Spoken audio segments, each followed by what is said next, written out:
So I'll try to make this as expeditious as I can. I'm also sure that everybody's pretty sick of hearing me talk already.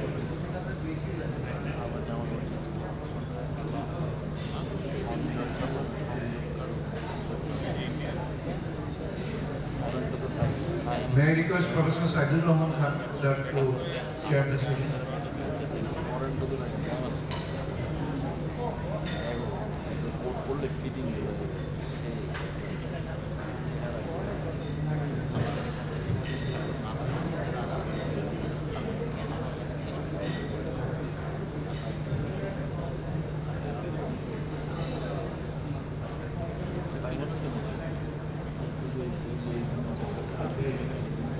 Great, thank you very much for the opportunity to talk to you about calcium management using imaging-guided approach. The idea of this talk is to try to distill what we know already down into something that's actually reproducible, right? We know that calcium is bad, we know that it affects stent management, we know that it affects expansion, but what's bad calcium, right? We see calcium on angiograms every day, not every stent implantation needs atherectomy prior. So can we distill what we know into something a little bit more exact, a little bit more accurate, so that we can actually define the therapy that we're going to provide a priori, rather than have to pick up the pieces and face so-called rota or stent regret. These might be one. So let's start with a brief but illustrative case. This is a 70-year-old with the usual cardiac risk factors. Stents were deployed into the proximal and the mid-LAD with underexpansion at the time at that outside site. And unfortunately, she developed progressive angina. So rotational atherectomy was done again later on in 2014, only 6 months later. And unfortunately, we're still unable to expand these stents. And so not surprisingly, she continued to have exertional angina. So here's the angiogram. You can see that there's this shelf of calcium here in the proximal LAD. That's a 7-inch EBU 3.5 guide there, so it's a decent sized guide. Big LAD. So we tried to put an IVUS across and it wouldn't go. Not surprising, right? Bad stent under expansion, lots of incendiary stenosis. So we tried to address this with a 2.0 balloon. That wouldn't go. Then we tried 1.25 balloon 6 times. Finally we got one through, then we managed to get a 1.5 balloon. So now we're feeling good. Now we can actually deliver things. So now we put a 3.0 quantum NC balloon up to 30 atmospheres 4 times. Then a Euphora when the NC quantum gives way. That's done twice. By now, everybody should be shaking their heads going, what are you doing? So at this point, we're unable to advance the 3.0 balloon again past the proximal LAD stents. We've deformed stents somewhere within this calcific segment. What next? No problem. We increase our guide support, right? So we decided to put a wiggle wire down with a microcatheter and then delivered a 3.0 angioscope. That didn't cross. So now, so at this point, we use laser atherectomy, off-label with contrast enhancement, crack the calcium behind the stent, put this big NC balloon up to 26 atmospheres, ultimately needed an OPN balloon to pop this thing, but finally got it popped. Plussed it up with a 3.5 NC balloon, and then tried to deliver a stent. Once again, we're unable to deliver the stent. So thankfully, with some wiggle manipulation and changing of wire buys that we heard about with the rota burrs, a few minutes ago, as was described by Dr. Shah, we were able to deliver a stent, and so that with final angiography, we had reasonable stent expansion, and then this is what the IVUS looked like. So pretty good in the middle segment, and you can start to see it sort of narrow down with a minimal stent area of about 7.88, and it only took like 3 hours and 800 balloons to get there, right? So is this a familiar situation? Of course it is. We all face this all the time. Do we consider this a failure of sorts? Well, sure. Because if this vessel was prepared in the first place, we probably never would have gotten here. Recall that rotational atherectomy was used through this stent prior, right? And so it's not that the definitive therapy hadn't been tried prior. It was that this is the cost of in-stent restenosis. This is the cost of stent under expansion. So how do we make it so that this never happens? So that we can know we're going to get terrible stent results without better preparing the vessel before we go ahead with stenting. We know that calcium inhibits PCI optimization. You can dissect the wall because the intima, which is like a thin onion skin paper, sits on top of the calcium, which is jagged. So when you increase the vessel size with large balloon inflation, that intima actually doesn't deform, but instead tears against the rigid calcium behind it.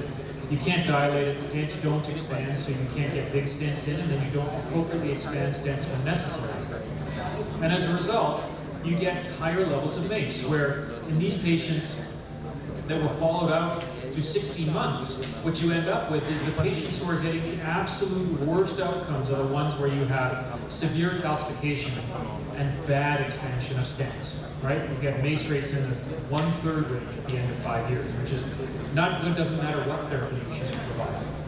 We know that through a lot of the IVUS data out there, intravascular ultrasound, and I'd say intravascular imaging in general, we don't have as solid data for OCT, but it's coming. Improved stent expansion, right? You get lower MACE rates in both IVUS XPL as well as in Ultimate with the use of intravascular ultrasound because you get larger minimal stent areas, right? Imaging defines the goal of optimized PCI and tells us that when you underexpand stents early on, your stent failure is generally a function of your underexpansion as opposed to neointimal hyperplasia, which occurs later on. And that when you use intravascular imaging, you end up getting an MLA increase of about 1.6 millimeters squared. You get real growth from the size of the minimal stent area that you're able to achieve. So I think it behooves us then to decide that there is probably a better detection approach that we have than simple angiography. Because with and without calcium visibility on angiography, you see that you can't really tell the difference between thickness on angio visible versus angio invisible, even though they look the same on the angiogram. Similar things can be said for length of calcium or even arc of calcification. I think the slides keep cutting in and out, unfortunately. Let's see if we can get this. Yeah, I tried that. Unfortunately, it doesn't want to stay. I want to just unload it. Let's try that. Okay. That's an interesting picture. There we go. So there are limits to angiography. What about IVUS? Well, IVUS is great, right? We just talked about how intravascular imaging is a good idea. The problem is IVUS has limitations with calcium as well, right? You can't see thickness as well because you get such important dropout behind calcification, particularly thick calcium. So you really can't see deep. So no problem, we have OCT, right? And OCT penetrates tissue very well and defines calcium very nicely. The problem is we really don't have a ton of data there. And it's very difficult to assess arc and thickness, etc., following stent expansion because you really don't know how much the calcium is deformed. So even though we know intravascular imaging helps, we have to sort of define a better way of using it in a reproducible fashion to be able to produce what we're trying to achieve, which is our best stent results. And that's where this multivariate linear regression model was produced by Fugino and colleagues, where they looked at a bunch of cases and looked at predictors of stent underexpansion using IVUS. And what they found was maximum calcium angle over 180 degrees was a bad thing. Thick calcium over 0.5 millimeter was a bad thing. And then calcium length more than 5 millimeters was a bad thing. And that's where you see these initial predictors out of the OCT literature and then the calcium volume index come from, where you get a point for each of these factors. The more points you have, the worse your calcification is, and the worse you are going to get stent expansion without some sort of atherectomy. Where now when you're starting to deal with the highest calcium volume indices, people with points of over 4, these are the people that get really bad stent expansion, right? So to suss this out further in a retrospective study, the group at Columbia looked at over 3,000 PCIs and looked at those that used intravascular ultrasound and tried to identify in their cohort what the best predictors were of stent failure.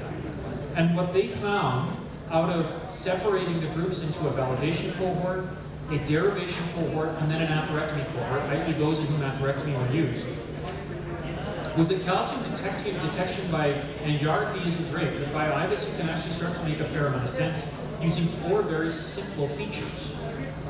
Number 1, is the calcium arc greater than 270 degrees on IVUS?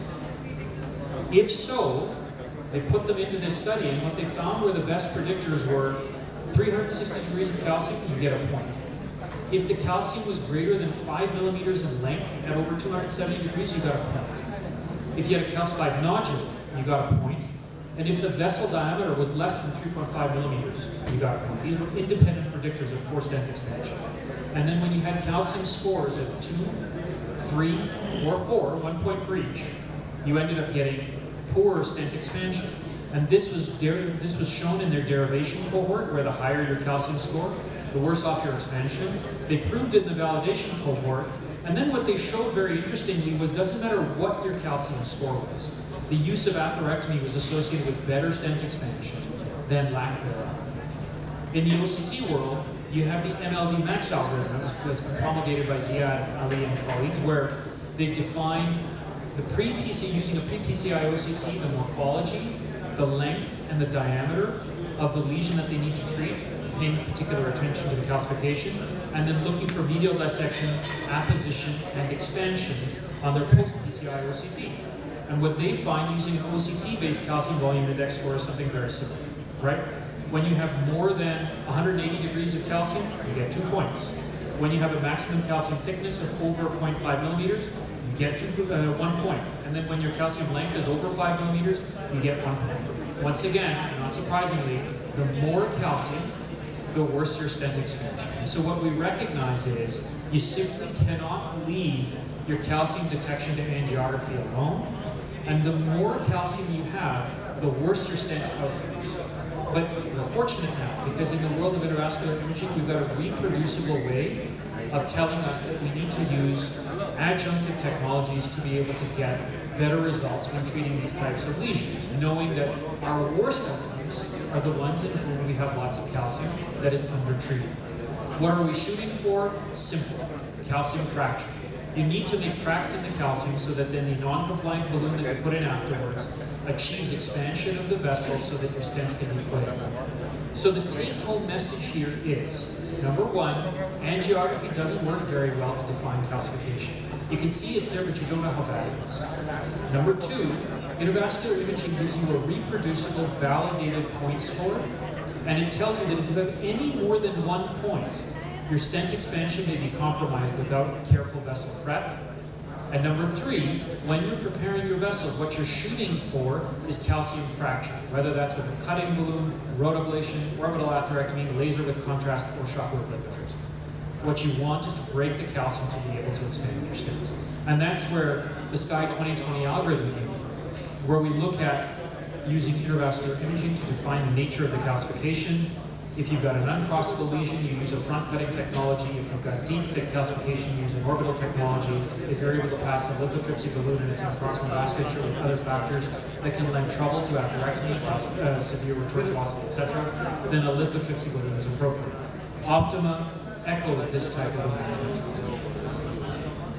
So our conclusions are coronary calcium is common. It's the #1 pain for interventional cardiologists. It's the bane of our existence, and you cannot stent these patients until we prepare their vessels, because all you're going to do is saddle them with a lifetime of coming back until somebody cuts their chest open and puts a bypass graft.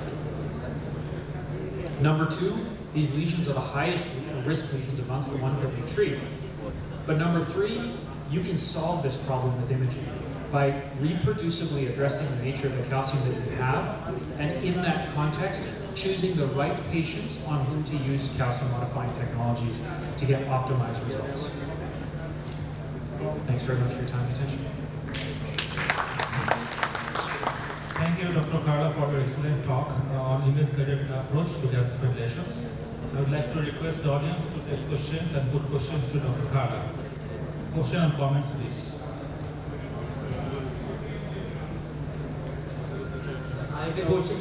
The question was, what about CT angiography for calcium scoring? So that's an interesting question. That's an active area of debate in the literature, because obviously calcium creates a lot of artifact on the CT angiogram. You can still protocol a CT angio to detect calcification. The problem is, if you're seeing a fair amount of calcification and it's unclear how severe your stenosis is on the angiogram because of the reduced resolution, you're sending that patient to a cath anyway. That's why CT angiography, a highly sensitive tool, is useful to rule out coronary disease. It's not all that useful in patients who have a modest pretest probability of coronary disease in the first place, because you're going to end up sending them to cath anyway. Modeling is like the CT. So we can arrange these things. Can you turn up his microphone? I can't hear. As we have a lot of modeling, it's like IVAS and receiving.